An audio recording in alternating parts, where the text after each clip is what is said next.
नमस्कार दोस्तों, स्वागत है आप सबका भद्रा इस अकेडमी में। आज का डेट है 21 मई 2024 एंड असम ट्रिब्यून के करंट अफेयर्स के एनालिसिस पे मैं शुभदीप आप सभी का स्वागत करता हूं। चलिए सबसे पहले हम लोग न्यूज़ डिस्कस कर लेते हैं। असम ट्रिब्यून का एडिटोरियल पेज का सबसे इम्पॉर्टेंट आर्टिकल, जहां पे असम टी के ग्लोरियस जर्नी को सिग्निफाई किया गया है। इसके बाद एक और भी इम्पॉर्टेंट आर्टिकल आता है जिसको है gross enrolment ratio in education sector के बारे में। तो दोनों ही आर्टिकल्स को हम लोग बहुत ही डिस्क्रिप्टिवली डिस्कस करने वाले हैं यहाँ पे। तो चलिए शुरुआत करते हैं। असम स्टेट के टी इंडस्ट्री अगर देख लीजिएगा, यस, इसका इम्पैक्ट काफ़ी प्रोफाउंड है ऑन इंडिया का इकोनॉमिक ग्रोथ और ओवरऑल असम के इंडस्ट्रियल सेक्टर के डेवलपमेंट के लिए। इनफैक्ट अगर देख लीजिएगा असम टी ये क्यों इतना इम्पॉर्टेंट है, क्यों इतना यूनिक है, क्योंकि वर्ल्ड वाइड इसको रिनाउंड किया जाता है फॉर इट्स डिस्टिंक्ट फ्लेवर। जी हाँ, इसका फ्लेवर बहुत ही डिस्टिंक्ट है और अगर इसका गंध भी देख लीजिएगा, एंटाइसिंग अरोमा है, जो क्या स्टेट के कलेक्टिव आइडेंटिटी को सिग्निफाई करता है। इसके इकोनॉमी को तो बढ़ाता ही है, बट साथ ही साथ पूरा नॉर्थ ईस्ट स्टेट में undoubtedly north eastern states are known for its biodiversity, for its green cover, और हमारे असम के स्टेट्स के इकोलॉजी या फिर ग्रीन कवर में भी इसका एक सिग्निफिकेंट हमें कंट्रीब्यूशन देखने को मिलता है। Contribution of Indian T industry की अगर बात करें, यस, इंडिया में जितने सारे स्टेट्स हैं उसमें असम इंडिया का लार्जेस्ट टी प्रोड्यूसर है, जो क्या पूरे देश का टी जो प्रोडक्शन है ना, उसका हाफ 50% के आसपास तो असम में ही प्रोडक्शन होता है। इनफैक्ट टी इंडस्ट्री जो है एक वाइटल रोल प्ले करता है इन असम के एनुअल फॉरेन एक्सचेंज अर्निंग में भी, जो क्या एस्टिमेट किया जाता है रफली अराउंड 3000 करोड़ रुपीस।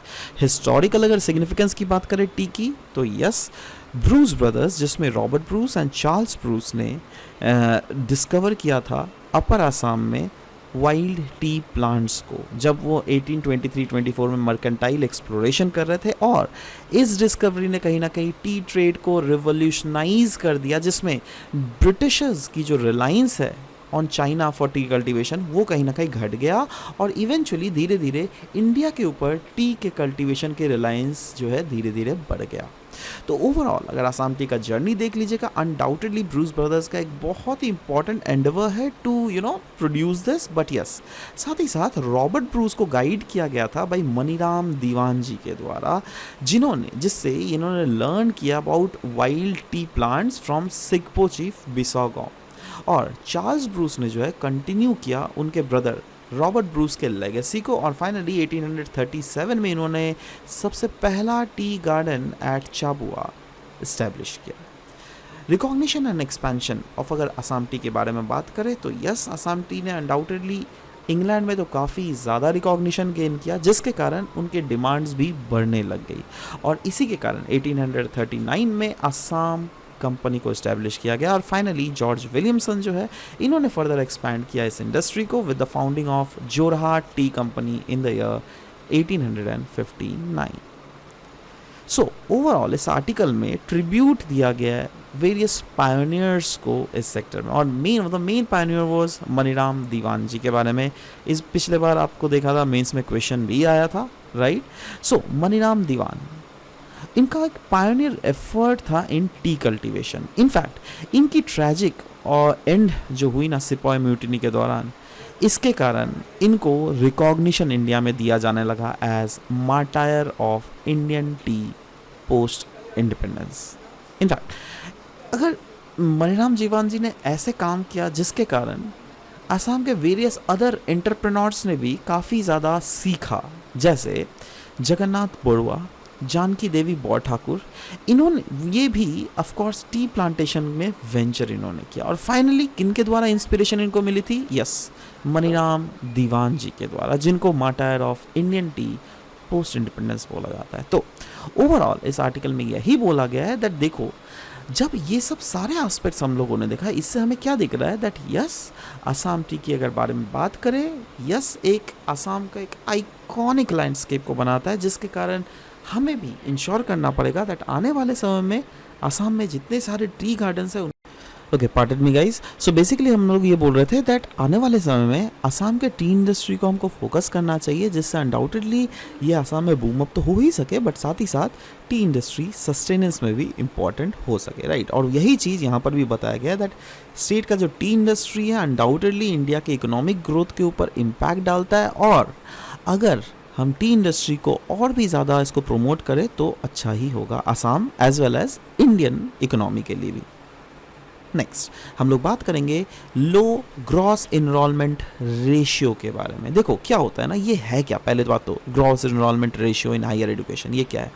देखो जैसे कोई भी रीजन में से फॉर एग्जांपल 100 स्टूडेंट्स हैं, छोटे छोटे बच्चे हैं, इन ये क्लास 10th पास करेंगे, क्लास 12th पास करेंगे, उसके बाद ग्रेजुएशन पास करेंगे, ग्रेजुएशन के बाद क्या होता है masters, that is higher studies. तो सवाल होता है दैट ग्रेजुएशन के बाद क्या हायर स्टडीज़ कितने बच्चे करते हैं, ग्रेजुएशन के बाद हायर स्टडीज़ कितने बच्चे करते हैं, वही आता है ग्रॉस इनरोलमेंट रेशियो में, ठीक है।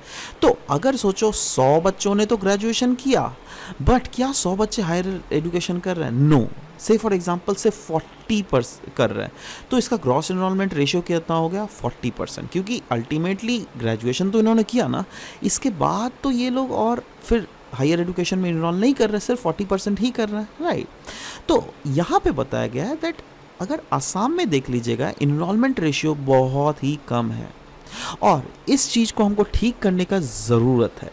तो आर्टिकल का मेन सारांश यही है दैट क्यों ये पुअर ग्रॉस इनरोलमेंट रेशियो है, in spite of the fact that अगर देख लीजिएगा आसाम में कॉलेजेस की तो कमी नहीं है, यूनिवर्सिटी टेक्निकल इंस्टीट्यूट्स की तो कमी नहीं है, बट स्टिल अगर आसाम देख लीजिएगा वहाँ पे सिर्फ और सिर्फ 16.9% का ही ग्रॉस इनरोलमेंट रेशियो है। अगर ये नेशनल एवरेज से कंसिडर करोगे तो नेशनल एवरेज तो 28.4 है, ये तो बहुत अच्छा है, बट आसाम में ये इतना पुअर स्टेट ऑफ अफेयर क्यों है वो इस ग्राफ में देखते हैं। दोस्तों देखो ये ग्राफ है, जहाँ पे डार्क कलर दिया गया ना, मतलब वहाँ का ग्रॉस इनरोलमेंट रेशियो मैक्सिमम है, राइट।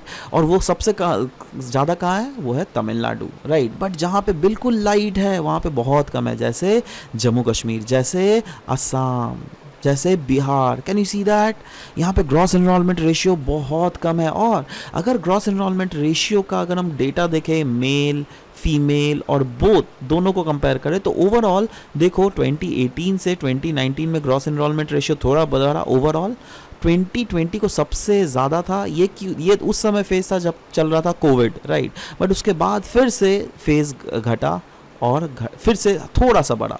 तो और ओवरऑल अगर ग्रॉस एनरोलमेंट देखो ये है मेल, राइट, मेल का बढ़ रहा है, बट घटाक से घट रहा है, देख लो कितना घट गया मेल का, फिर से बढ़ रहा है।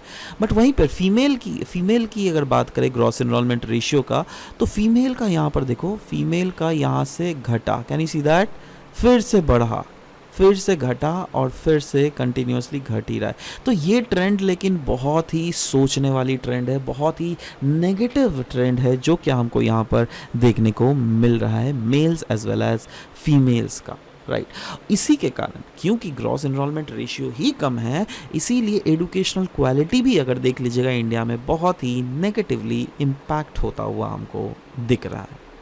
अगर इस रीजन में ड्रॉप आउट रेट और के बारे में बात करें, यस रूरल एरियाज़ में ड्रॉप आउट रेट्स ज़्यादा है और ये एग्जैबरेट कर रही है लो ग्रॉस एनरोलमेंट के इशू को। देखो पहले तो एक तो मैंने बोला ना 100 बच्चे थे, 100 बच्चों में ही कितने जन एडमिशन ले रहे हैं, मान के चलो 20 एडमिशन ले रहे हैं, तो ग्रॉस एनरोलमेंट रेशियो कितना हुआ 20%। बट अब रूरल एरियाज़ में क्या हो जा रहा है दैट वो लोग ड्रॉप आउट भी कर देते हैं ना, ग्रेजुएशन भी प्रॉपरली नहीं करते हैं। अगर यहाँ पे ग्रेजुएशन ही नहीं कर रहे हो तो 100 में कितने जन है ग्रेजुएशन, तो पूरा सब कोई नहीं कर रहा है ना। तो यहाँ पे कितने जन है, सिर्फ और सिर्फ से फॉर एग्जाम्पल 60 जनों ने ग्रेजुएशन किया। अब 60 जनों में भी कितने जने बाद में पढ़ेंगे, ये सोचो ना। तो यही बोला जा रहा है कि रूरल एरियाज़ में क्या है, ड्रॉप आउट रेट बहुत ज़्यादा है, ये कहीं ना कहीं एग्जैबरेट कर रही है इस सिचुएशन को। मोर ओवर ऐसा भी देखा जाता है बहुत सारे एजुकेशनल इंस्टीट्यूट ना गलत डेटा को रखते हैं, है ना। तो अब बहुत समय टाइम में अपलोड नहीं करते, तो ये अब सरकार को तो टाइम में सारे डेटा अब चाहिए ना, तो ये चीज़ भी ये देखने को मिलता है। Exodus to other states, that is बोला गया इंटेंस कंपटीशन हमको देखने को मिल रहा है for limited seats. And it is driven by many students to pursue higher education outside Assam. जी हाँ, अब इतना ज़्यादा कंपटीशन है, सीट इतना लिमिटेड है दैट अब बच्चे एडमिशन लेंगे तो लेंगे कहाँ, इसीलिए बच्चे आसाम छोड़ के अलग जगह में जाते हैं, राइट। एंड ये भी बोला गया अराउंड 59% जो इंडियंस है they move abroad for career opportunities. और वो क्या साइड करते हैं, वो बोलते हैं नहीं भाई मैं बाहर इसलिए जा रहा हूँ क्योंकि बेटर क्वालिटी एजुकेशन है। अरे भाई यहाँ पे क्या क्वालिटी एजुकेशन नहीं है, ये भी तो हमको सोचना पड़ेगा ना। एक परसेप्शन है क्वालिटी एजुकेशन के रिलेटेड, तो वो परसेप्शन क्या है, देखो स्टूडेंट के एक्सपेक्टेशंस क्या है। स्टूडेंट ये एक्सपेक्ट कर रहा है दैट हमको तो बेटर क्वालिटी एजुकेशन मिलना चाहिए, फैकल्टी कॉम्पिटेंट होना चाहिए, प्रॉपर टेक्नोलॉजिकल रिसोर्सेज होना चाहिए, एम्प्लॉयमेंट प्रॉस्पेक्ट्स अच्छा होना चाहिए। और मोर ओवर इंस्टीट्यूट्स भी प्रायोरिटाइज करती है on infrastructure, faculty quality, technological resources and skill based courses. But अगर national policy education policy of 2020 देख लीजिएगा, वहाँ पे क्लियरली ये भी बोला गया ग्रॉस एनरोलमेंट रेशियो को 2035 तक हमें 50% तक इंक्रीज करना है, और इसके लिए हमको सारे मेजर्स लेने पड़ेंगे तो लिया जाएगा। जैसे हॉलिस्टिक एजुकेशन में अगर हमको चेंजेस लाने पड़ेंगे, यस लाया जाएगा। स्किल बेस्ड कोर्सेज लाने चाहिए, यस लाया जाएगा। फ्लेक्सिबल एंट्री एग्जिट सिस्टम होना चाहिए, वो होएगा, राइट। इनफैक्ट इम्प्लीमेंटेशन अगर किया जाए नेशनल एजुकेशन पॉलिसी का, तो वो कहीं ना कहीं एम करता है to enhance access, equity, quality, affordability and accountability in higher education. तो what are the challenges and जिसको हमको एड्रेस करना पड़ेगा और कैसे हमको माइंडसेट शिफ्ट करना पड़ेगा, देखते हैं। देखो अनडाउटेडली हमको सॉल्यूशंस तो चाहिए, और जो प्रॉब्लम एग्जिस्ट कर रहा है उसी का सॉल्यूशंस चाहिए। तो सवाल होता है प्रॉब्लम्स क्या एग्जिस्ट कर रहा है। देखो इंस्टीट्यूशंस जो है ना अकाउंटेबल नहीं है, ये बोला जाता है बहुत समय, क्योंकि अगर इंस्टीट्यूशन अकाउंटेबल रहता तो समय के साथ साथ सही डेटा को समय के साथ साथ वो अपलोड कर देता है ना, जिससे इंडिया का एक राइट पिक्चर मिल सकता था। एफर्ट लगाते क्वालिटी एजुकेशन को प्रमोट करने में, वो चीज़ें तो नहीं हो रही है, तो वही बोला जा रहा है अकाउंटेबिलिटी कम है, ट्रांसपेरेंसी कम है, जॉब प्रॉस्पेक्ट्स कम है ना। मियर एडॉप्शन ऑफ एजुकेशनल रिफॉर्म, अगर आप ने बोल दिया हाँ नेशनल एजुकेशन पॉलिसी का डोल पीट रहे हो, इससे कुछ नहीं होगा भाई। आपको एग्जिस्टिंग जो ग्राउंड लेवल में इशू है उसको सॉल्व करना पड़ेगा, माइंडसेट कहीं ना कहीं चेंज करना पड़ेगा। इससे हम लोग को इंक्रीज करना पड़ेगा सीट अवेलेबिलिटी को, और इंश्योर करना पड़ेगा दैट नहीं आपके रीजन में ही एजुकेशन मिल रहा है, आप यहीं पर रहो। क्योंकि बाहर में अगर जाएंगे तो क्या होगा ना, से फॉर एग्जांपल कोई लड़का लड़की बाहर में जाता है तो बहुत समय ये हो सकता है ना दैट बाहर में शादी, बहुत सारे केसेस में दिखेगा वो लोग बाहर में ही शादी कर लेते हैं और वहीं पे सेटल कर जाते हैं। अगर यहीं पर वो अपॉर्चुनिटी दिया जाए तो लोग यहीं पे रहेंगे, यहीं पे सेटल करेंगे, यहीं पे शादी करेंगे, right. Economic constraints and family planning, अगर देखा जाए तो इकोनॉमिक चैलेंजेस बोला जा रहा है often they deter students from pursuing higher education. तो इसीलिए इनकरेज करना पड़ेगा हमको हायर एजुकेशन को, डिस्पाइट इकोनॉमिक कंस्ट्रेंट्स इतने सारे हैं, बट स्टिल हमको इनकरेज करना पड़ेगा दैट हाँ जितना हायर एजुकेशन को इनकरेज किया जा सके वो, और प्रमोट करना पड़ेगा फैमिली प्लानिंग, जिससे बेटर रिसोर्स एलोकेशन किया जाए और इससे पॉजिटिवली इम्पैक्ट होगा हमारा इनरोलमेंट भी, ठीक है। तो ये सब चीज़ें हैं जो क्या बोली गई है दैट कैसे हम लोग इन चैलेंजेस को एड्रेस कर सकते हैं। नेक्स्ट, इंडिया का पहला न्यूक्लियर टेस्ट जो पोखरण में कैरी आउट किया गया, उसके हम लोग 50 सालगिरह अभी सेलिब्रेट कर रहे हैं। 1974 वॉज दैट डे जब इंडिया ने पहली बार अपना nuclear test under operation smiling Buddha हम लोगों ने चलाया था इन पोखरण, है ना, जिसको लेड किया गया था बाय डॉक्टर एच.एन. सेठा और डॉक्टर आर. रमन्ना। इनफैक्ट इससे इंडिया पहला नेशन बन गया apart from 5 permanent nations of united nation security council जिन्होंने न्यूक्लियर टेस्ट कंडक्ट किया था। इनफैक्ट इसके बाद आता है 1998 जिसमें फर्दर इंडिया ने series of nuclear test conduct किए गए और इसका कोड दिया गया एज ऑपरेशन शक्ति। ऑपरेशन शक्ति का मेन एम था दैट पोखरण में फिर से न्यूक्लियर कैपेबिलिटीज़ को हमारा चेक किया जाए, और इस शक्ति के बाद से इसने इंडिया को इनेबल कर दिया दैट इंडिया अब से न्यूक्लियर वेपन भी बना सकता है up to 200 kiloton. In fact Pokhran कौन सा जगह है, ये देखो हमारा राजस्थान है ना, राजस्थान में बहुत सारे डिस्ट्रिक्ट्स हैं और उसके सबसे ये वाला डिस्ट्रिक्ट है, इसका नाम है जैसलमेर, और जैसलमेर में ही आता है हमारा ये वाले रीजन में पोखरण, ठीक है।